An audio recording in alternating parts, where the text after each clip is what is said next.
नमस्ते बच्चों। आज हम कक्षा 4 में कौन सा विषय पढ़ने वाले हैं? हिंदी। हिंदी विषय में हम पहला पाठ पढ़ने वाले हैं, जिसको हिंदी में पहले पाठ को क्या बोलते हैं? इकाई। इकाई एक पढ़ने वाले हैं, उसका नाम है नई राह। हम नई राह वाला पाठ पढ़।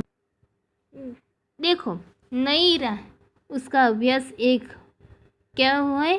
पहचानिए, पढ़िए और बोलिए। हमको चित्र देख के पहचानना है कि वो चित्र कौन चीज़ का है, किसका है, वो सब हमको पहचानना है और उसको बोलना है। तो मेरे साथ दोहराएंगे आप? तो चलो, पहલું चित्र છે પતંગ। પતંગનો અર્થ થાય છે, ગુજરાતીમાં પણ પતંગ જ થાય છે। બીજું છે તોતા। તોતા એટલે પોપટ। મોર। મોર એટલે મોર। ઘોડા। ઘોડાનો અર્થ થાય છે ઘોડા। હાથી। હાથીનો अर्थ થાય છે हाथी। घर। घर जिसमें हम रहते हैं उसको घर बोलते हैं। घर का अर्थ होता है घर ही होता है। रथ। जो घोड़ा गाड़ी को हम बोलते हैं ना, राजा महाराजा उसके बैठ से अपनी सवारी निकालते हैं, वो रथ। रथ का अर्थ भी रथ ही होता है।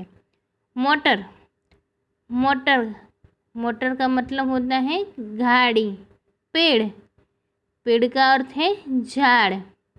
पपीता। पपीता का अर्थ है पपैया। टमाटर। टमाटर का अर्थ है टमेटो। डमरू। डमरू का अर्थ तो डमरू ही होता है। ठठेरा। ठठेरा का मतलब होता है लुहार। छाता। छाता का अर्थ है छतरी। सीढ़ी। सीढ़ी का अर्थ है सीढ़ी। जो दादर चढ़ने के लिए हम चढ़ने उतरने के लिए यूज़ करते हैं ना, वो सीढ़ी। सपेरा। सपेरा का अर्थ होता है मदारी। જે સાપને સાચવે છે અને તેનું કામ કરતા હોય છે, સાપને સાચવીને ખેલ બતાવતા હોય છે સપેરા, તેને મદારી કહીએ છીએ। થન। થન એટલે આચળ। યજ્ઞ। યજ્ઞ એટલે યજ્ઞ કુંડ, આપણે હવન કરીએ છીએ તે યજ્ઞ कुंड। धनुष। धनुष का मतलब धनुषी होता है। क्षत्रिय। क्षत्रिय का अर्थ भी क्षत्रिय होता है। और ऋषि, जो भगवान की भक्ति करते हैं ना, वो ऋषि, ऋषि मुनि, उसका अर्थ भी ऋषि होता है। अभ्यास 2 देखिए। देखकर सही रूप से लिखिए। हमको ये देखकर सही रूप से लिखना है, जैसे ऊपर लिखा है वैसे ही हमको नीचे भी लिखना है। तो पहला है ग, तो हमको ग लिखना है, हिंदी में ग लिखना है। फिर बाद में म, न, र, श, स, ज्ञ, क्ष, व, प, श, ट, ठ, ड, ढ, त, थ, ध, घ, य, ह, छ, त्र और रु। ये शब्द हमको ऊपर दिए गए हैं, वो देखकर हमको नीचे से सही रूप में लिखना है, अच्छे अक्षर में। समझ गए बच्चे आप? अब अभ्यास 3, वो है गुजराती और हिंदी वर्णों को समझिए, बोलकर पढ़िए और लिखिए। गुजराती ग, એનો હિન્દી ગ કેવી રીતના થાય છે તે આપણે સમજવાનું છે અને બોલીને પાછું તે બાજુ પર લખવાનું છે। ગ, મ, ન, ર, શ, સ, જ્ઞ, ક્ष, વ, પ, શ, ટ, ઠ, ડ, ઢ, ત, થ, દ, ઘ, ય, હ, છ, ત્ર, રુ। જે અભ્યાસ 2માં છે તે જ અભ્યાસ 3માં છે, પણ અભ્યાસ 2માં ખાલી હિન્દી શબ્દો આપેલા છે અને અભ્યાસ 3માં ગુજરાતી અને હિન્દી બંને શબ્દો આપેલા છે. તે આપણે જોઈને લખવાના છે. હવે અભ્યાસ 4, પહેચાનીએ, પઢીએ ઓર બોલીએ. ચિત્ર આપેલું છે તેને આપણે ઓળખવાનું છે અને ઓળખીને તેનો જવાબ ગુજરાતીમાં બી બોલવાનો છે કે એનો અર્થ શું થાય. तितली, तितली का अर्थ है पतंगियों. मछली, मछली का अर्थ है माछली. बकरी, बकरी का अर्थ बकरी. कमल, कमल का अर्थ है कमल. तराजू, तराजू हिंदी में तराजू बोलते हैं और गुजराती में तराजू बोलिए छे. गमला, गमला का अर्थ है कुंडा. नल, नड़. चूहा, चूहा का अर्थ है उंदर. बैल, बैल का अर्थ है बड़द. उल्लू, उल्लू का अर्थ है गुवड़. उल्लू का अर्थ होता है गुवड़. भालू, भालू का अर्थ होता है रींछ. खरगोश, खरगोश का अर्थ है ससलो. बंदर, बंदर का अर्थ है वांदरो. कौवा, कौवा का अर्थ है कागड़ो. केला, केला का अर्थ होता है केड़ा. सेब, सेब का अर्थ होता है सफरजन. अनार, अनार का अर्थ होता है डाडम. फूलगोभी, फूलगोभी का अर्थ होता है फ्लावर. भिंडी, भिंडी का अर्थ होता है भिंडा. लौकी, लौकी का अर्थ होता है दूधी. इमली, इमली का अर्थ होता है आंबली. ओखली, ओखली का अर्थ होता है खांडणी. જેમાં આપણે મરચું નાખીને પીસીએ, કંઈ વસ્તુ પીસવી હોય, જેને બારીક ભૂકો કરવો હોય તે ખાંડણી. ऊन, ऊन का मतलब होता है ऊनी, જે શિયાળામાં પહેરવાના કપડાં ગૂંથવામાં આવે છે ને ऊन તે.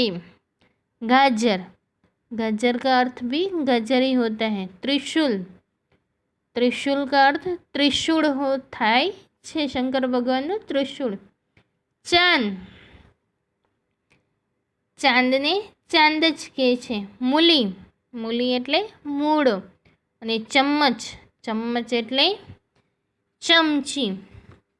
जहाज, जहाज एटले नावड़ी, होड़ी, पानी में चाले ने ते जहाज. आम, आम एटले केरी.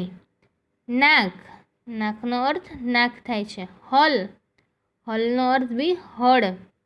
रेल, रेलनो मतलब भी रेलगाड़ी. गुलाब. दर्जी, दर्जी एटले कपड़ा सीवे छे ते दर्जी. अभ्यास 5 देखिए. देखकर सही रूप से लिखिए.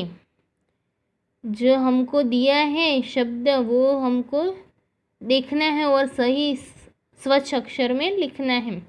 पहला है क, ख, च, ज, ई, ज, फ, न, ब, भ, ल, उ, अ, द ने ए.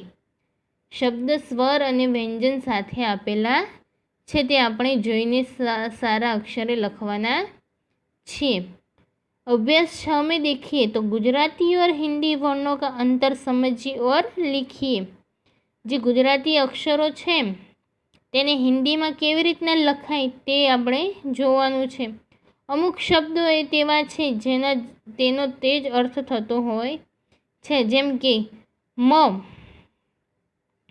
म, મને ખાલી ઉપર શિરો રેખા હોય છે, જેમ કે હ, ર, ગ. આવા શબ્દો છે તેની ઉપર શિરોરેખા કરેલી હોય છે. નહીં તો ગુજરાતીમાં પણ જે શબ્દો છે તેના તે જ થતા હોય છે. તો અહીંયા અંતર સમજવાનું છે કે કેટલાક શબ્દો જુદા પડે છે ગુજરાતીમાં અને હિન્દીમાં. જો પહેલું છે ક, ગુજરાતીમાં ક લખેલો છે, એની બાજુમાં હિન્દીનો ક લખેલો છે. અલગ લાગે છે ને. પછી ખ, ખ ર અને વ જોડા અક્ષર કરી અને બનાવેલો છે ખ. ચ, જ, ઈ, ઝ, ફ, એ, ણ, બ, ભ, લ, ઉ, અ, દ અને ઐ. આ શબ્દો અભ્યાસ 5 છે, તેમાં જે શબ્દો છે તેના તે જ શબ્દો અભ્યાસ 6માં છે. તે આપણે જોઈ અને લખવાના છે કે ગુજરાતી અક્ષર કેવી રીતના લખાય છે અને હિન્દી અક્ષર કેવી રીતે લખાય છે, તે આપણે શીખવાનું છે. નીચે છે યોગ્યતા વિસ્તાર બૂજો.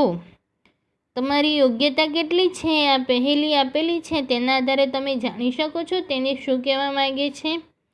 बिना पंख ही उड़ जाती, बांध गले में डोर, खींचो तो ऊपर चढ़ जाती, रहे हाथ में छोर. बिना पंख की ઉપર ઉડ જાતી, એને પાંખો નથી પણ તે ઉપર ઉડે છે. બાંધ ગલે મેં ડોર એટલે કે ગળામાં તેને દોરી બાંધેલી છે. ખીંચો તો ઉપર ચઢ જાતી, એને આપણે ખીંચીએ તે ઉપર ઉડવા માંડે છે. રહે હાથ મેં છોર, એનો છેડો આપણી હાથમાં રહે છે. તો શું હોય? પતંગ દોરી. પતંગને ઉપર ઉડાડીએ, એને પાંખો તો છે નહીં તો પણ તે ઉપર ઉડી જાય છે. એની દોરી એને બાંધેલી હોય છે અને બાંધેલી દોરને આપણે ખેંચીએ તો એ જેટલી ખેંચીએ તેટલી ઉપર ચડતી હોય છે અને એનો છેડો આપણા હાથમાં હોય છે. અહીં આપણે પાઠ પહેલો પૂરો થાય છે. એટલે કે નई इकाई 1 नई राह ही पूर्ण होती है. हमको हमारी नोटबुक में लिखना है. समझकर सही से समझिए, बोलिए और लिखिए. अच्छे से पढ़कर और लिखना है.